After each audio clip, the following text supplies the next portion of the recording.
खबरों में बने रहने के लिए बेल आइकन दबाएं और फर्स्ट इंडिया न्यूज को सब्सक्राइब कीजिए।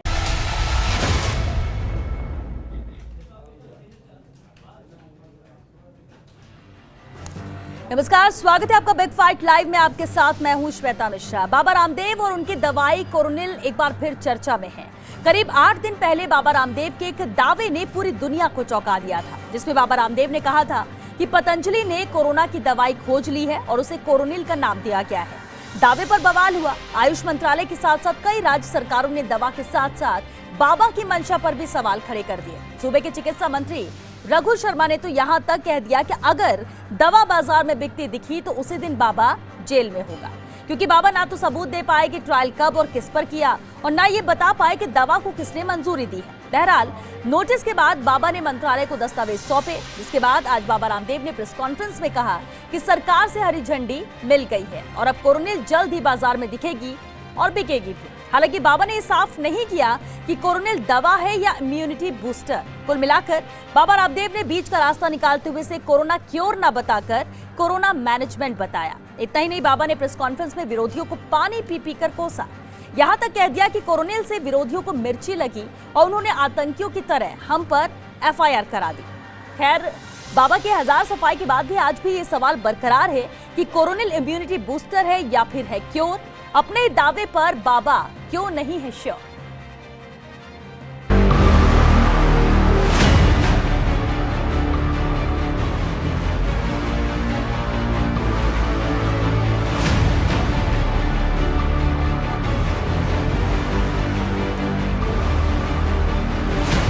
आयुष मंत्रालय ने भी कहा है, कोरोना के संदर्भ में randomised placebo control double blind clinical trial किया। 3 दिन में 69%, 7 दिन में 100 के 100% पेशेंट नेगेटिव हो गए। उसका पूरा डेटा हमने आयुष मंत्रालय को दे दिया।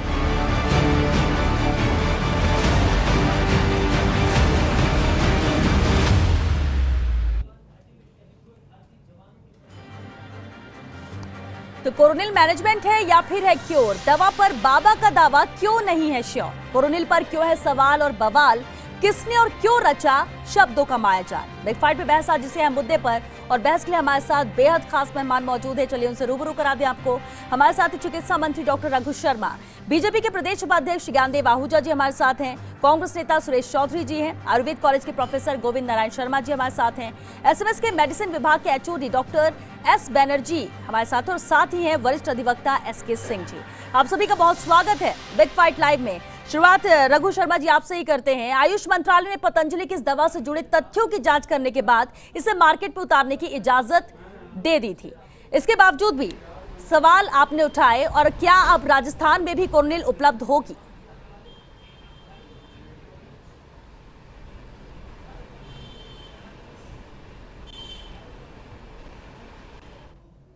पता भी नहीं, क्योंकि 23 जून को जब इन्होंने इसको दवा के रूप में लॉन्च किया था, तब हमारा एतराज़ था कि कोई भी प्रोडक्ट बिना आईसीएमआर की परमिशन के, बिना डब्ल्यूएचओ की परमिशन के, कोरोना की इस महामारी के दौर में दवा के रूप में लॉन्च नहीं किया जा सकता, क्योंकि पूरी दुनिया इसकी दवा खोज रही है। अमेरिका जैसे देश, यूरोपियन कंट्रीज़ जहाँ इसकी महामारी है, आज लाखों लोग मारे जा रहे हैं, वो लोग वहाँ भी वैज्ञानिक रिसर्च कर रहे हैं, क्लिनिकल ट्रायल कर रहे हैं। आज दिन तक इसका ना तो कोई वैक्सीन बना है, ना इसकी दवा खोजी गई है। अगर बाबा रामदेव ने इसकी कोई दवा बनाई है तो फिर आईसीएमआर और डब्ल्यूएचओ के पास पेश करते अपने रिसर्च के सारे पेपर, और वो उनको परमिट करते तो पूरी दुनिया में लॉन्च होती है दवा के रूप में। हिंदुस्तान के लोगों को कोरोना की इस महामारी में, जबकि आम आदमी मानसिक रूप से टूटा हुआ है, भयभीत है इस बीमारी को लेके, कोई दवा इसकी उपलब्ध नहीं है, ऐसे दौर में उसके सेंटीमेंट से खेलना, मैं समझता हूँ ये देश की जनता के साथ क्रूर मजाक है, क्रूर। हमने तब भी कहा था कि अगर कोई भी आदमी, कोई भी कंपनी इम्यून बूस्टर के रूप में कोई भी प्रोडक्ट लेके आता है तो हमें एतराज़ नहीं है उसके लिए, लेकिन कोई ये दावा करे कि ये दवा है 3 दिन में ठीक कर देगी, 7 दिन में ठीक कर देगी, ऐसे फर्जी दावों को हम सच्चाई की कसौटी पर बिल्कुल खरा नहीं मानते हैं, क्योंकि देश में व्यवस्था कायम है। आज इस महामारी के खिलाफ प्रधानमंत्री जी के नेतृत्व में सारे राज्यों की सरकार लड़ रही है। बराबर वीडियो कॉन्फ्रेंसेस होती है प्रधानमंत्री के साथ मुख्यमंत्रियों की। हमारे जो भारत सरकार का मंत्रालय उसके अधिकारियों के साथ, ICMR के अधिकारियों के साथ लगातार राज्यों के अधिकारियों की चर्चा होती रहती है। ये आश्चर्य की बात है कि अचानक कोई आदमी ये क्लेम कर दे कि मैंने दवा खोज ली है, तो फिर अब तक तो ये दुनिया को मालूम पड़ जाना चाहिए था। 23 जून को उन्होंने दावा किया था, आज 1 जुलाई हुई है। दुनिया में तेल का मज्जा था अगर ये दवा होती तो। बिल्कुल, लेकिन कोरोनिल को इजाजत मिल गई है अब, और रामदेव ने कहा इससे लेकर कि मैंने इस मसले पर ना PMO से बात की है, ना गृह मंत्री अमित शाह से बात की है। रघु जी, इसे आप कैसे देखते हैं? किस बात का दावा? इसको अगर दवा के रूप में वो आज भी दावा कर रहे हैं तो मैं इस दावे को खारिज करता हूँ। सच्चाई से परे है ये दावा, और मैंने पहले भी कहा है कि इसको दवा के नाम पे अगर वो बेचेंगे तो ये देश की जनता के साथ, प्रदेश की जनता के साथ धोखा है। और आज उन्होंने खुद ने यू टर्न क्यों लिया? अब खुद बोलने लग गए। 23 जून को बोल रहे थे ये दवा है, और आज 1 जुलाई को वो बोल रहे हैं कि ये इम्यून बूस्टर है। तो हमने तब भी तो कहा था इम्यून बूस्टर में कोई बेचे, हमें कोई दिक्कत नहीं। दवा के नाम पे प्रचारित करके और जनता में अगर ये इतनी महंगी दवा बेचेंगे, भोली भाली जनता कोरोना से ठीक होने के लिए कितनी भी महंगी दवा खरीदने को तैयार बैठी है, इसमें ये मार्केटिंग अभी चल नहीं सकती इस तरह की, क्योंकि फुल प्रूफ दवा उसी को माना जाएगा जिसको WHO कहेगा, जिसको ICMR कहेगी। ICMR कह रही तो हम ही मान लेंगे, WHO कह रहा तो हम ही मान लेंगे। और इसमें प्रधानमंत्री जी से और गृह मंत्री जी से बात करने की क्या, मैं तो समझता हूँ कोई ज़रूरत नहीं है। ये तो साइंटिस्ट का काम है, रिसर्च का काम वो कर रहे हैं। अपनी रिसर्च की जो भी फाइंडिंग है उससे ICMR को अवगत करा रहे हैं, WHO को अवगत करा रहे हैं। वो क्लिनिकल ट्रायल करेंगे खुद। उनकी क्लिनिकल ट्रायल में अगर कोई दवा परफेक्ट निकलती है तो वो दुनिया के काम आएगी दवा। ये भारत में इस तरह का प्रचार करके मैं समझता हूँ भारतवासियों के साथ ये भद्दा मजाक नहीं करना चाहिए। और अब वैसे भी बाबा रामदेव बोल रहे हैं कि ये कोरोनिल जो है वो क्योर नहीं है, वो मैनेजमेंट है। हालांकि ठीक है, अपने बयान से भी वो पलटे हैं और साफ जिन चीजों को लेकर सवाल उठ रहे थे वो भी यहाँ पर साफ होते नजर आए। ज्ञानदेव आहूजा जी भी हमारे साथ हैं। ज्ञानदेव जी, पिछली बार जब इसी मुद्दे पर बातचीत हो रही थी आपने कहा था ये दवा बाजार में आएगी भी, लोग खरीदेंगे भी, कोई रोक भी नहीं सकता है। लेकिन आज बाबा रामदेव ने जरूर कहा कि क्योर नहीं है, यानी ये कोरोना की दवाई नहीं है, इम्यूनिटी बूस्टर है, वो ये एक्सेप्ट कर रहे हैं।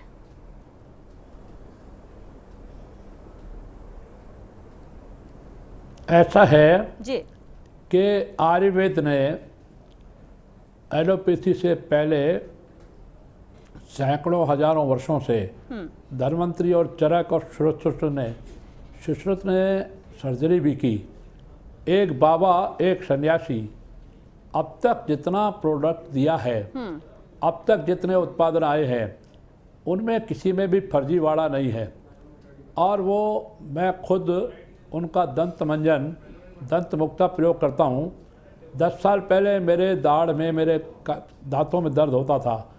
अब दंत मुक्ता के उपयोग के बाद कोई दर्द नहीं होता। ज्ञानदेव जी, पतंजलि के प्रोडक्ट पर सवाल ही नहीं उठाया जा रहा है, सिर्फ सवाल कोरोनिल को लेकर था। उन्होंने कहा ये कोरोना की दवा है, और जबकि परमिशन इम्यूनिटी बूस्टर को लेकर मिली थी। सिर्फ यही पर बहस इसी बात को लेकर। कोरोना पे आ रहा हूँ जी जी, प्रारंभिक भूमिका के बाद कोरोना पे आ रहा हूँ जी। इस महामारी ने पूरे विश्व को झगड़ोड़ा है।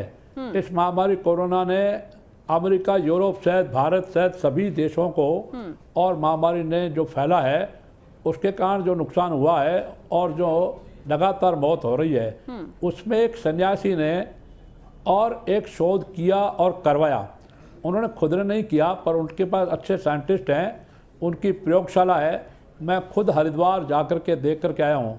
और प्रयोगशाला में कोरोना से संबंध अब 3 दिन में ठीक होंगे या 1 सप्ताह में ठीक होंगे, लेकिन ये निश्चित है कि क्योरेबल है। और कोरोना की चलिए, अभी मार्केट में आया नहीं है, लेकिन आप बहुत श्योर लग रहे हैं ज्ञानदेव जी कि इससे ठीक होंगे। SK सिंह जी, इसे लेकर मामले दर्ज हुए और पिछली बार भी हमने बात की थी कि क्या कानून कहता है, परमिशन कहाँ लेनी चाहिए थी नहीं, लेकिन अब तो ये आयुष मंत्रालय ने भी इसको हरी झंडी दे दी है इम्यूनिटी बूस्टर के तौर पर। यानी ये माना जाए कि जिस तरह से इसे प्रेजेंट किया जा रहा था वो गलत था और विवाद और सवाल उन्हीं चीजों को लेकर था, उस प्रोसीजर को लेकर था। ये बिल्कुल सही कह रहे हैं आप। रामदेव जी ने जो सबसे पहले अपनी प्रेस कॉन्फ्रेंस की थी उसमें उन्होंने साफ तौर से कहा था कि ये कोरोना की हमने दवाई खोज ली है, और ये उनका पब्लिक में स्टेटमेंट था। और यदि टेक्निकली देखा जाए तो उनका जो ये एक्ट और कंडक्ट है, ये जो एक धारा है आईपीसी में 420 वाली, अधिकतर सभी लोग जानते हैं, तो ये 420 का कृत्य किया, इसी के लिए इनके खिलाफ पूरे हिंदुस्तान में कई जगह कंप्लेंट फाइल हुई। आज ये कह रहे हैं कि अब इम्यूनिटी बूस्टर है, कल पता चलेगा कि इससे इम्यूनिटी भी नहीं डेवलप हो रही है तो रामदेव जी कह देंगे ये हेल्थ टॉनिक है। तो रामदेव जी बार बार ऐसे पलटी खा रहे हैं, उससे लगता है कि उनको खुद पता नहीं कि उन्होंने क्या बनाया है, बस एक मार्केटिंग स्टंट करने को उनको मिल गया है और वो करते जा रहे हैं। ठीक है, यानी ये पूरा मार्केटिंग फंडा था। हालांकि वो उल्टा आरोप लगा रहे कि प्रोपेगेंडा इसे लेकर क्रिएट किया गया है, पॉलिटिकली भी इस पर सवाल उठाए गए हैं, जबकि गलत है। समझ नहीं आता गोविंद नारायण नहीं आता कि वो योग गुरु हैं तो अपना योगा सिखाएं। व्यापार करने के लिए तो व्यापारी इस देश में बहुत है, व्यापारी बहुत सारे हैं, लेकिन वो हिंदुस्तानी व्यापारी नहीं है, विदेशी व्यापारी ज्यादा हैं इस देश में। सबसे बड़ी समस्या ये होती मेरी बात सुनो आप, एक मिनट मेरे को बोलने दीजिए। इस देश में सबसे बड़ी समस्या ये होती है कि हिंदुस्तानी, विदेशी, और आज मैं समझता हूँ जो मेरे भाई बात कर रहे हैं और जिनको कभी भी बीमारी होती है तो सब आदमी एलोपैथी की दवाई लेते हैं। कोई किसी, अब मैं नाम क्या लूं, जो मैं सुनने में तो यहाँ तक आया था कि बाल किशन जी को जब तकलीफ हुई सेहत की तो वो एम्स में गए, ना तो उन्होंने कोई काढ़ा पिया और ना ही कोई उन्होंने। गोविंद नारायण शर्मा जी आयुर्वेद कॉलेज के प्रोफेसर हैं। गोविंद नारायण जी, ये सब जो हुआ इसके बाद आयुर्वेद पर किसी ने सवाल नहीं उठाए, किसी ने आयुर्वेद पर सवाल नहीं उठाया, सिर्फ इस प्रोसीजर पर, कोरोनिल पर सवाल था। लेकिन बाबा रामदेव बार बार जब भी कह रहे और आज भी उन्होंने यही कहा कि आयुर्वेद पर सवाल उठाए गए, लोगों ने आयुर्वेद को गलत, ऐसा तो कुछ था ही नहीं इस पूरे मामले में। क्या इसके अंदर क्या हुआ, बाबा रामदेव जी ने तो बिल्कुल सही काम किया था। गलती एक हुई, उन्होंने 100% दावा उसको रख दिया कोरोनिल का कि 100% ठीक करता है। ठीक है, बस इतनी सी गलती हुई जिसपे सारा मीडिया, सब कुछ, विदेशी कंपनियां सब उनके पीछे पड़ गई और वो जो लूज पॉइंट था उससे उनको दबा दिया गया। बाकी कोरोनिल के अंदर क्या, तुलसी है, गिलोय है, अश्वगंधा है, और इधर से एक स्वासारी हटी जिसके अंदर लौंग, काली मिर्च और ये दालचीनी वगैरह आते हैं। अब ये तो हजारों वर्षों से अपन काम में लेते आ रहे हैं, इनमें क्या ट्रायल करना, क्या रिस्क लेना, क्या पैसे कमाना, क्या होता है इसके अंदर। लेकिन नहीं, जो WHO कहेगा वो हम करेंगे। WHO क्या है, WHO को तो अमेरिका ने नकार दिया, उसके एक्ट, नियम वगैरह के सब ये चाइना गया तो बिके हुआ है। और WHO की गाइडलाइन को तो जब अमेरिका नहीं मान रहा, अमेरिका समझ गया तो अपन को नहीं समझ पा रहे हैं। अब रही बात ये इम्यूनो बूस्टर है या ये दवा है, दोनों में अंतर कोई ज्यादा नहीं होता आयुर्वेद के अनुसार। आयुर्वेद तो इम्यूनिटी बढ़ा के ही बीमारियों को ठीक करता है। तो आयुर्वेद जो चिकित्सा है उसको जो नहीं समझते वो कहते हैं immuno booster, immuno booster. Immuno booster कुछ नहीं होता। होता क्या है, जैसे चिकनगुनिया था, आप लेकिन अगर ये गलती हुई, जिस तरह से आपने कहा, ये हुई है, यही बात है। इम्यूनिटी बूस्टर के बाद जिन चीजों की बात कर रहे हैं, तुलसी, गिलोय, अश्वगंधा, ये तो अलग अलग आ ही रहा है, लोग इसका कॉम्बिनेशन ले ही रहे थे। अलग इसमें एक्सपेरिमेंट करने जैसा, ये ट्रायल करने जैसा तो इससे का भी मजाक उड़ा रही है कि साहब ये तुलसी, काली मिर्च वगैरह ये क्यों ले रहे हैं, ये हमारे एक्ट में नहीं है, इनका कोई एविडेंस नहीं है। ये नहीं बताते कि साहब ये काम करती है या नहीं करती है। सवाल इसी को लेकर था, सवाल इसी को लेकर था। और आज भी वो कह रहे हैं कि ये कोरोना क्योर नहीं है, ये मैनेजमेंट है, यानी कि कहीं ना कहीं कोरोना के इर्द गिर्द कोरोना को ठीक करने के लिए, यानी इम्यूनिटी बूस्टर। नहीं ये क्या हो गया श्वेता जी, मैं आपको बताऊं कि ये जो कहानी कह रहे हैं तो आयुर्वेद पे न किसी भारतीय को शक है, न कोई भारतीय आयुर्वेद की खिलाफत कर रहा है।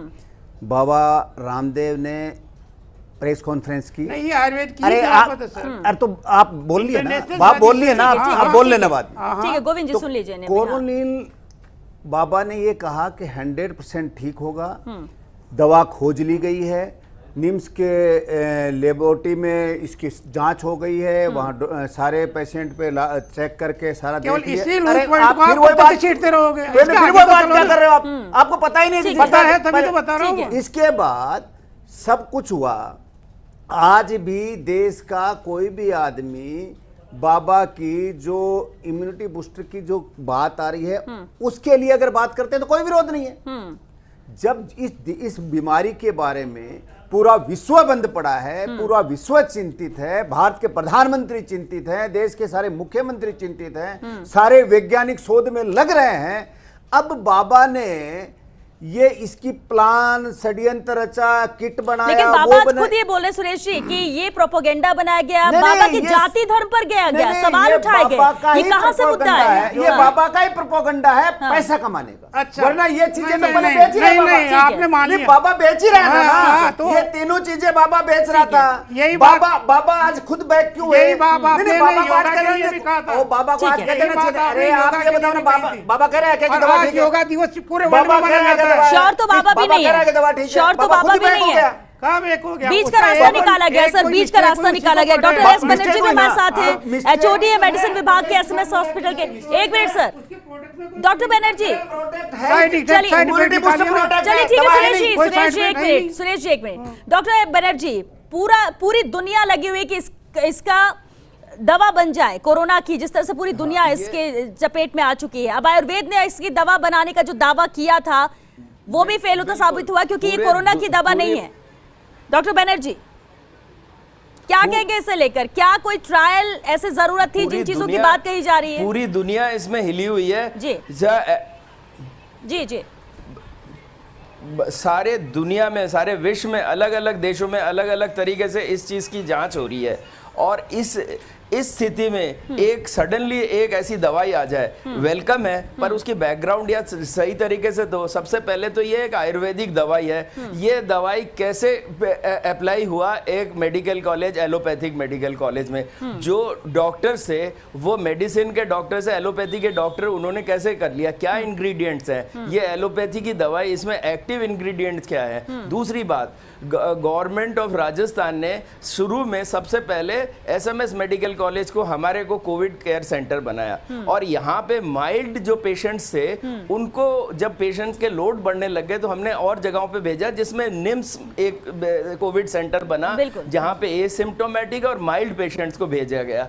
अब ये माइल्ड पेशेंट में हम लोगों की जो वो है एक्सपीरियंस है, ये स्वतः ही ठीक हो रहे हैं ज्यादातर। कुछ एक जो है उनमें सिम्टम्स बढ़ते हैं, और ऐसा है कि निम्स में भी इनके जो पेशेंट्स जो सीरियस हुए उन्होंने वहां से रेफर करके एसएमएस भेजा है। अब इनको क्या इंक्लूड किया था क्या स्टडी में, ये तो पता ही नहीं है, इनका बैकग्राउंड क्या है, किस हिसाब से इन्होंने किया, और सिर्फ एक ही सेंटर से, ये मल्टी सेंट्रिक ट्रायल होता है, कई जगह पे बिल्कुल। और यही सवाल है कि जब सिर्फ इन चीजों का ट्रायल हो रहा था, उसकी ट्रायल की क्या जरूरत है यहाँ पर। और चलिए रघु जी, बाबा रामदेव ने दावा किया है कि क्लिनिकल ट्रायल के नियमों का पालन किया गया और साथ ही रजिस्ट्रेशन की प्रोसेस को भी पूरे तरीके से अपनाया गया है, तो फिर कोरोनिल को लेकर ये पेच कहां फंसा? ये बात कौन कर रहा है? मैं कह रहा हूं, इस करीब 3-4 महीने से इस महामारी के खिलाफ प्रधानमंत्री जी के नेतृत्व में हम लड़ाई लड़ रहे हैं।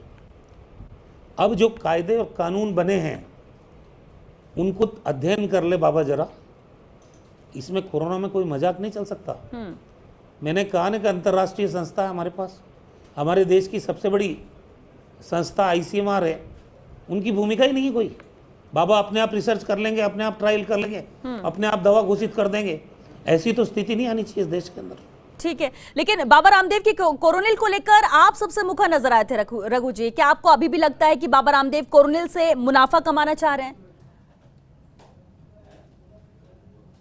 बाबा रामदेव के खिलाफ नहीं हूँ, पहली बात तो एक।